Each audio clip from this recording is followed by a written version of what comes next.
उस कर्म का दंड का विधान करने वाला जो ग्रह है वो ग्रहराज शनि है, और शनि के दृष्टि से कोई बच नहीं सकता है।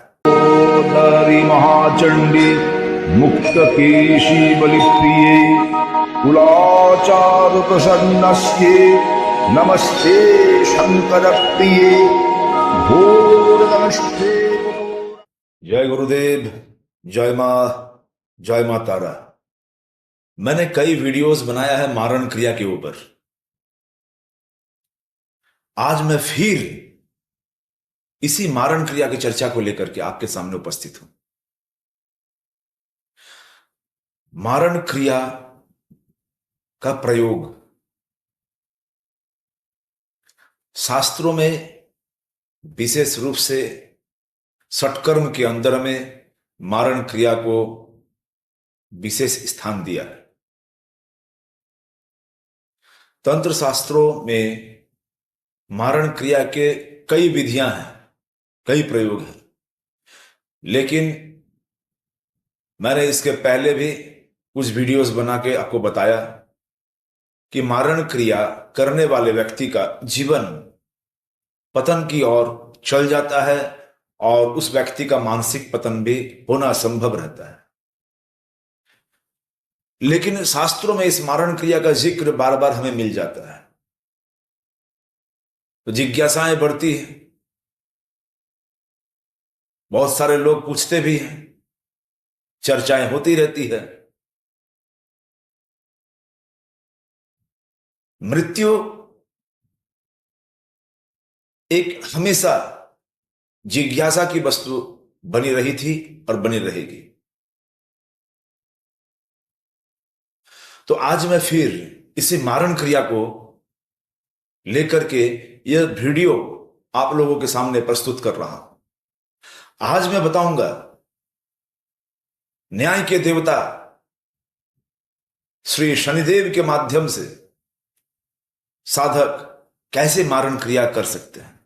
पूरी जानकारी के लिए मेरे इस वीडियो पर बने रहें। मैं ये तथ्य जो बताने जा रहा हूं, यह एक शनि कवच का प्रयोग है। यह कवच साधु संकलिनी तंत्र में हमें प्राप्त होता है। इसमें हर और पार्वती के बीच में संवाद है। इसमें पार्वती जी शंकर भगवान से पूछती हैं, विरूपाक्ष महाभाग देव देव जगत गुरु शनिश्चरस्य कवचम कृपयामे प्रकाशय। हे विरूपाक्ष, हे महाभाग, हे देवों के देव, हे मेरे शंकर, हे जगत के गुरु, आप कृपा करके शनिदेव का कवच मेरे सामने प्रकाशित करें। माता पार्वती के इस अनुरोध को सुनते हुए भगवान शंकर ने साधु संकलिनी तंत्र नामक एक शास्त्र में शनिदेव का यह कवच प्रकाशित किया। माता पार्वती को बताएं, और यह एक आगम के अंतर में आ गया, आगम शास्त्र के अंदर में आ गया। कवच तो बहुत कुछ बताएं उसमें, कैसे शरीर में कौन अंग में शनि का कौन सा रूप रक्षा करेगा, लेकिन इस कवच का भगवान शंकर ने एक प्रयोग बताया। जब मैंने इसे पढ़ा, और मैं अक्सर इस कवच का पाठ भी करता हूं, तो जब पहली बार मैंने इस कवच को पढ़ा था तो मुझे ये नीचे की कुछ पंक्तियां दिखी।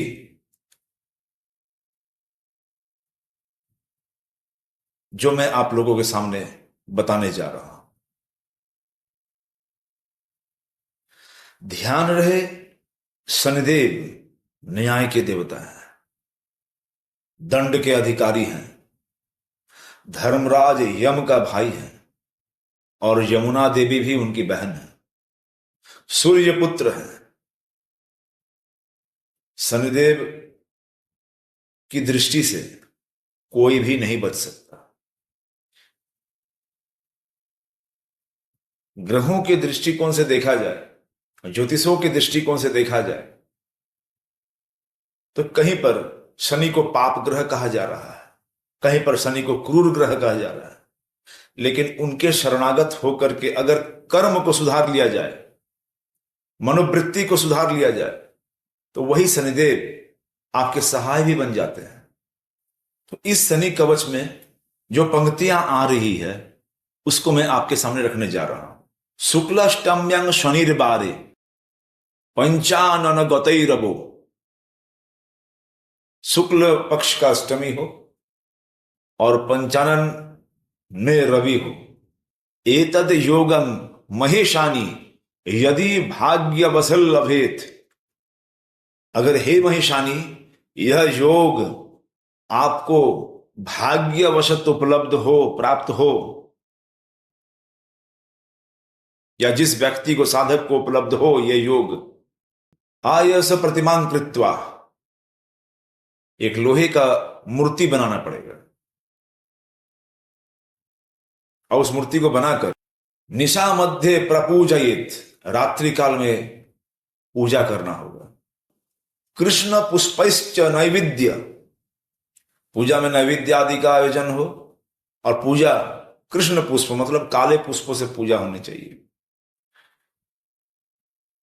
जयंती का फूल या काला फूल या नीला अपराजिता का भी फूल प्रयोग किया जा सकता है, क्योंकि उसको कृष्ण अपराजिता भी बोला जाता है। कृष्ण वस्त्रश्च साधका, साधक को काला कपड़ा पहनना होगा।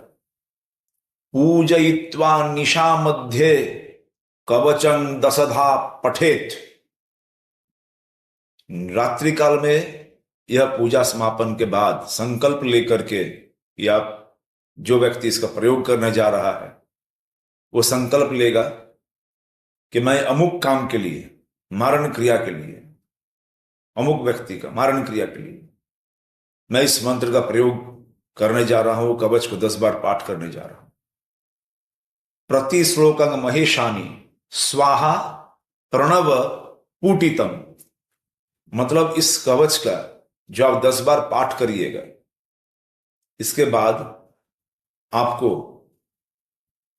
इस पाठ के साथ शुरुआत में ओम लगाना है, प्रणव, और उस श्लोक के अंत में स्वाहा, और इसी क्रम से आपको यज्ञ भी करना है, होम भी करना होगा। तो ये होम जो रहेगा, इस होम का प्रयोग जो रहेगा, तो वहां पर आपको 1008 बार आहुति देना होगा। आहुति किस चीज का दिया जाए? जुहुयात कटु तैलेन कालकूटेन वायुतम, कटु तेल, कटु तेल, कड़वा तेल, कड़वा तेल मतलब सरसों का तेल, या नीम का तेल से भी यह क्रिया हो सकता है, या फिर कालकूटेन, मतलब कालकूट का अर्थ है कि समुद्र मंथन में निकला हुआ वो विष का बात नहीं किया जा रहा है, लेकिन उस समतुल्य जो खतरनाक विष जो है उससे वो होम करना होगा, आहुतियां देनी होगी अयुत संख्या में। तदा शत्रु विनाश स्यात् सप्ताह इति निश्चितम, इस प्रयोग से उस शत्रु का 1 सप्ताह के अंदर में विनाश निश्चित है। यह साधु संकलनी तंत्र में जो शनि कवच का जिक्र आता है, इसके अंतिम 2 लाइनों में यह मिल जाता है। अब कहने का अर्थ है कि जब आप, ये तो प्रयोग है, उस मंत्र का प्रयोग है, उस कवच का प्रयोग है, लेकिन इसका प्रयोग को करने के पहले उस कवच को तो जगाना पड़ेगा। कवच को सिद्ध करने का जो प्रोसेस है तंत्र में दिया हुआ है कि पहले आपको वो कवच सिद्ध हो जाना चाहिए। आप शनिवार के दिन विशेष योग पकड़ के संकल्प लेकर के पहले इस कवच को शास्त्र के विधान अनुसार जाप आदि करके, पाठ आदि करके इसको पहले सिद्ध कर लें, और इसके बाद यह जो प्रयोग बताया गया उस प्रयोग को करें। यह मैं आपको करने नहीं बोल रहा, बस एक चर्चा था जो कि शनि ग्रह के कवच के अंतराल में हम मारण क्रिया कर सकते हैं। लेकिन ध्यान रहे, हम जो भी अपना कर्म कर रहे हैं उस कर्म का दंड का विधान करने वाला जो ग्रह है वो ग्रहराज शनि है, और शनि के दृष्टि से कोई बच नहीं सकता है। तो शनि का उपासना जब आप कर रहे हैं उनकी कृपा दृष्टि ही रखिए, नहीं तो शनि का चाल बहुत धीरे धीरे है और वो कब किस तरफ ताक देंगे वो समझ पाना मुश्किल है। अगर आपके इस दुष्कर्म के कारण, गलत कर्म के कारण शनि अगर आपके तरफ क्रोध दृष्टि दे दिए तो सर्वस्व चल जाएगा। अतएव मैंने ये देखा, साधु संकलनी तंत्र में शनि का कवच दिया हुआ है जिसमें मारण का प्रयोग भी दिया हुआ है, लेकिन ये काम करने के बाद जो नतीजा आएगा, तत्काल में तो एक सप्ताह में तो आपको लगेगा कि ठीक है काम हो गया है। इसके बाद आपका क्या दशा होगा वह शनिदेव जाने। शनिदेव का दृष्टि जब शंकर भगवान को पड़ा तो उनके जीवन में भी अस्त व्यस्तता आ गई। शनिदेव की दृष्टि जब प्रभु राम के जीवन में पड़ा तो उनके जीवन में भी अस्त व्यस्तता आई। तो हम तो आम इंसान हैं, तंत्र में सारा चीज उपलब्ध है, आप हर वो क्रिया कर सकते हैं। लेकिन पहली बात है योग्यता, गुरु का आदेश। मैं वो शास्त्र से मारण क्रिया का जिक्र को ध्यान रखते हुए यह एक जो क्रिया है जो शनिदेव के माध्यम से है, बड़ा इंटरेस्टिंग लगा, जो कि मैं आप लोगों से शेयर किया। मेरा तात्पर्य यह नहीं कि आप लोग भी यह प्रयोग करें, मारण क्रिया करें, मेरा यह कभी भी उद्देश्य नहीं है। जन कल्याण, लोगों का सेवा, परोपकार भावना यह रखते हुए ही प्रभु की कृपा प्राप्त हो सकती है और शनिदेव की कृपा भी प्राप्त हो सकती है। अगर मेरा यह वीडियो आपको अच्छी लगे, मेरे साथ जुड़े रहें, मेरे इस चैनल को सब्सक्राइब जरूर कर लें और मेरे इस वीडियोस को लाइक करें, शेयर करें और कमेंट के माध्यम से मुझसे बातें करें।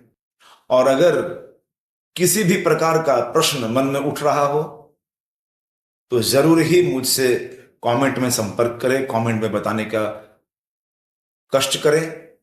हमारा यह प्रयास रहेगा कि आपकी हर प्रश्नों का उत्तर देने का हम लोग यथासंभव प्रयत्न करेंगे। धन्यवाद। जय मां।